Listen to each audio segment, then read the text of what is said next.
Good afternoon, everybody. Welcome to another episode of Keith's Boxing Gym Talk. I am your host, K-Rob216. Good to see everybody.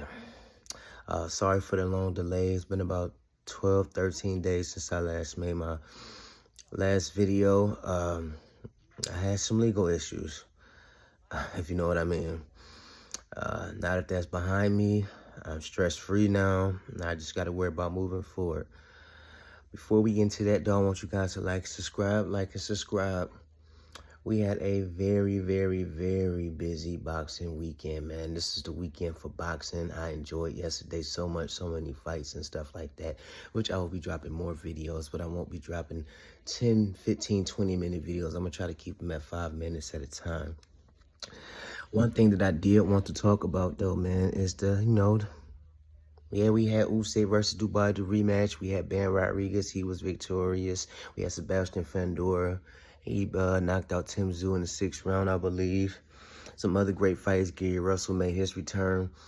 But the fight that we want to talk about, though, the elephant in the room, the robbery, I want to call it, was Manny Pacquiao return. He made his return after 3 or 4 years. And he did a good job against Mario Barrios. He's not the same explosive Manny Pacquiao that we seen from back in the day, 2008, 2009. He would have been got him out of there. But nevertheless, he did good. I'm starting to think, though, that 46 years old and trying to fight for a world championship, I'm starting to think it's a curse. If you're boxing, you're 46 and you're fighting for a world title, I'm starting to think it's unlikely that the judges are going to give it to you if it goes to the scorecards. Bernard Hopkins was 46 when he attempted to be the oldest light heavyweight champion, the oldest champion in the history, and he still holds that record, when he took on John Pascal for the first time. That fight was a draw. Even though John Pascal knocked him down twice, Bernard Hopkins came back, rallied, did enough, I think. I think he won about 3 rounds to win that fight. But it was a draw. And it was in Pascal's backyard.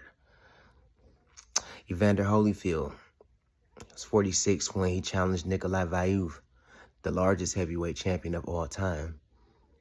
He beat him convincingly in my eyes and in a lot of people's eyes. But they robbed him for that. They robbed him. I think that a lot of judges don't like to see history being made. Just like we seen with last night. I think Manny Pacquiao did more than enough. Even though Barrios put up a good fight. But if anybody's out there saying that it could have went either way, I don't see what type of fight you were watching. Manny Pacquiao, they robbed him. They robbed him for being one of the oldest champions in the boxing history, the oldest welterweight champion at that. And I think that these judges didn't want to see that, or is somebody else beyond the judges, or somebody's got the judges in their back pocket. But that was unfair. I think I seen at the press conference, the post-press conference, that Manny Pacquiao said I think it's going to be hard for him to get, motivated and fight again for a title. I would be more than happy to see a rematch if Barrios is a smart man and his team and the promoters and, money-wise, they would take that rematch.